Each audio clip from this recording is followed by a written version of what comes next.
Assalamualaikum warahmatullahi wabarakatuh.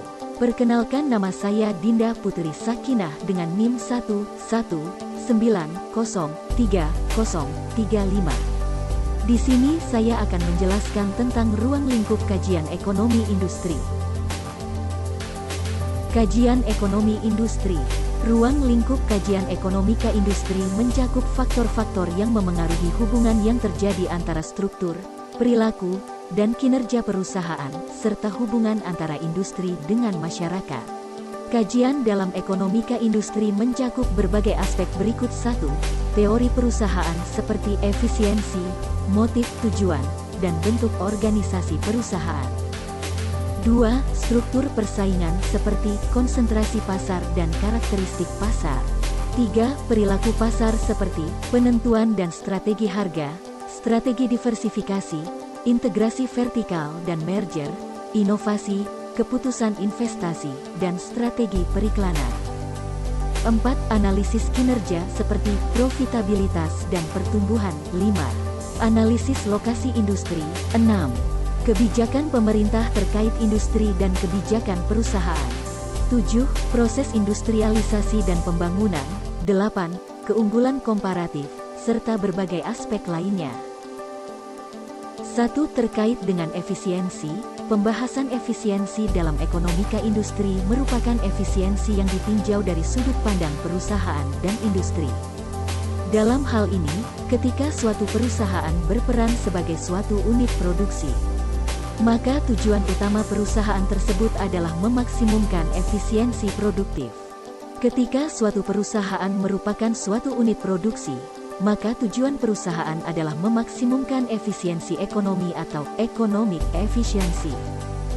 Efisiensi produktif mencakup efisiensi teknis atau technical efficiency, dan efisiensi harga faktor produksi atau faktor price efficiency. 2. Terkait dengan motivasi dan bentuk organisasi. Motivasi, tujuan perusahaan, dan bentuk organisasi perusahaan merupakan dua hal yang saling terkait. Motivasi perusahaan akan menentukan bentuk organisasi perusahaan yang akan dipilih, yaitu yang mampu mendukung pencapaian tujuan perusahaan. Motivasi perusahaan antara lain maksimisasi profit, maksimisasi penjualan, maksimisasi nilai perusahaan, maksimisasi pertumbuhan seperti aset, profit, nilai perusahaan, motivasi manajerial.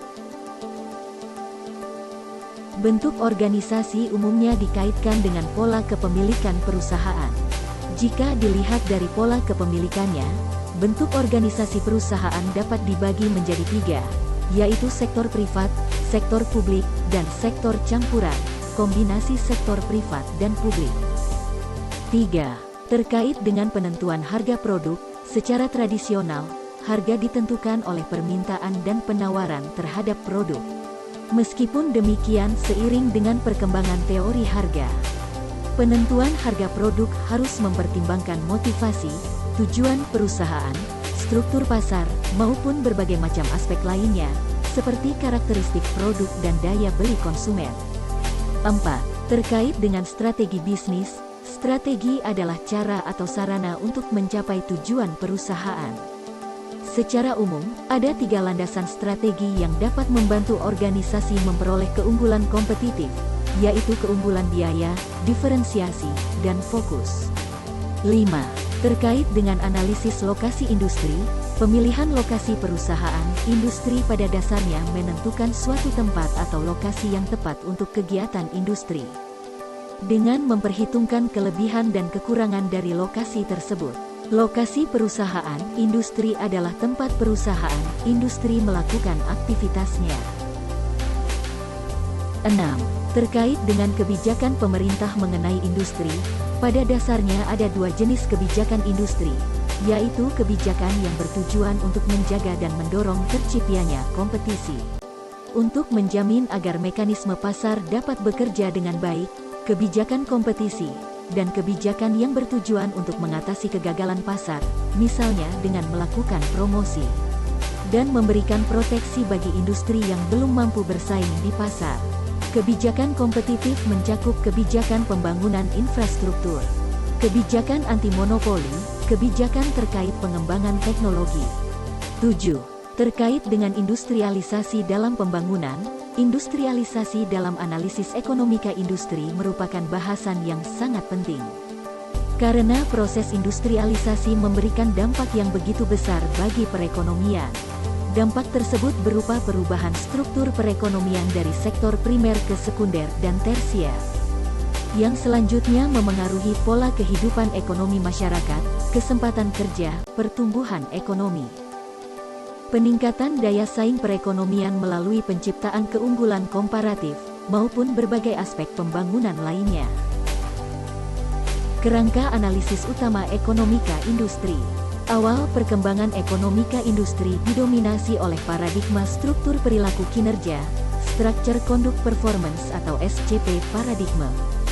Pembangunan paradigma SCP dimotori oleh E.S. Mason pada tahun 1930 hingga 1940-an, lalu dilanjutkan oleh muridnya, Yoes Bain pada tahun 1950 hingga 1960-an.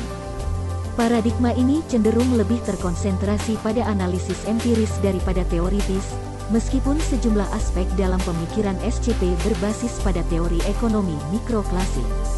Dalam analisisnya, paradigma ini mengemukakan hubungan keterkaitan antara struktur pasar, structure, dan kinerja pasar, performance. Secara spesifik, struktur pasar memengaruhi perilaku, konduk perusahaan-perusahaan yang ada di pasar, dan selanjutnya memengaruhi kinerja, performance, perusahaan-perusahaan yang ada di pasar tersebut. Hubungan keterkaitan antar elemen dalam pendekatan SCP. Berdasarkan logika SCP yang dikemukakan oleh Mason dan Bain, hubungan keterkaitan antar elemen SCP mengalir dari struktur menuju kinerja.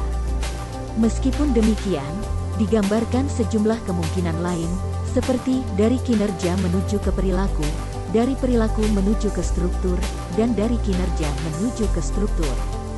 Aliran yang tidak sesuai dengan paradigma awal SCP digambarkan dengan garis putus-putus.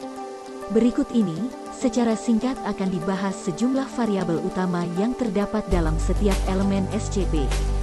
Struktur. Struktur pasar cenderung berubah secara lambat, bahkan dapat dikatakan tetap dalam jangka pendek. Variabel-variabel utama yang terdapat dalam elemen ini adalah 1. Distribusi jumlah dan skala pembeli dan penjual. 2. Hambatan pasar. 3. Diferensiasi produk. 4. Integrasi vertikal dan diversifikasi. Perilaku. 1. Tujuan bisnis. 2. Kebijakan harga. 3. Desain produk, periklanan, dan pemasaran. 4. Penelitian dan pengembangan. 5. Kolusi. 6. Merger. Kinerja. 1. Profitabilitas. 2. Pertumbuhan.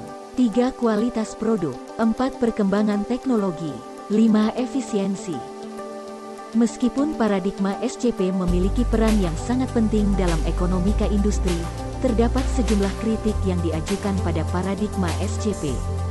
Berikut ini adalah sejumlah kritik tersebut. Paradigma SCP masih banyak memanfaatkan teori-teori ekonomi mikro dan teori perusahaan neoklasik dalam analisisnya. Bagaimanapun juga, teori-teori tersebut seringkali tidak mampu menganalisis secara tepat hubungan antara struktur, perilaku, dan kinerja. Selanjutnya seringkali terdapat kesulitan dalam mengklasifikasikan apakah variabel tertentu tergolong dalam struktur, perilaku, atau kinerja. Seperti yang telah dinyatakan sebelumnya, diferensiasi produk bisa dikategorikan dalam elemen struktur maupun perilaku. Selanjutnya pencapaian kinerja dari tiap-tiap perusahaan tidak dapat disamakan. Hal ini karena kinerja sebenarnya merupakan kesuksesan dalam mencapai tujuan. Selanjutnya dalam analisis empiris dengan pendekatan SCP, pada umumnya hanya digunakan indikator-indikator yang mudah diakses saja, misalnya, konsentrasi pasar untuk menggambarkan struktur pasar. Selanjutnya analisis SCP lebih memperhatikan hubungan antar elemen dalam SCP secara statis bukan secara dinamis. Seharusnya, analisis dengan pendekatan SCP juga perlu memperhatikan pertanyaan seperti bagaimana pengaruh kinerja saat ini terhadap struktur industri di masa mendatang, Selanjutnya, seperti telah disinggung sebelumnya, paradigma SCP mendasarkan hubungan antara struktur pasar dan profitabilitas berdasarkan pandangan neoklasik. Dalam hal ini profitabilitas yang tinggi terjadi karena adanya kolusi dalam pasar. Padahal, profitabilitas yang tinggi dapat dicapai juga melalui tingkat efisiensi atau kemampuan perusahaan mencapai economies of scale, seperti yang dinyatakan oleh aliran Chicago School dalam efisiensi hipotesis. Alat analisis alternatif dalam ekonomika industri. Seiring dengan perkembangan ekonomika industri, muncul berbagai alternatif alat analisis dan subkeilmuan yang digunakan untuk menganalisis berbagai elemen dari pasar industri. Salah satu bahasan yang dianggap penting dalam ekonomika industri pada masa modern 90-an adalah terkait dengan penciptaan lingkungan yang mampu membentuk kondisi kompetitif dalam suatu pasar industri. Salah satu alat analisis yang terkenal dan sangat memengaruhi perkembangan ekonomika industri pada masa tersebut hingga sekarang adalah Five Forces Model. Model ini pertama kali dikemukakan oleh Michael Porter. Porter's Five Forces Model mengemukakan 5 komponen pembentuk kondisi kompetitif suatu pasar, yaitu 1. Cakupan dan intensitas kompetisi. 2. Ancaman dari pesaing potensial, potential entrance. 3. Ancaman dari eksistensi produk pengganti, substitute products. 4. Daya tawar pembeli, buyer's power. 5. Daya tawar pemasok, supplier's power. Terima kasih telah menonton video saya. Semoga bermanfaat.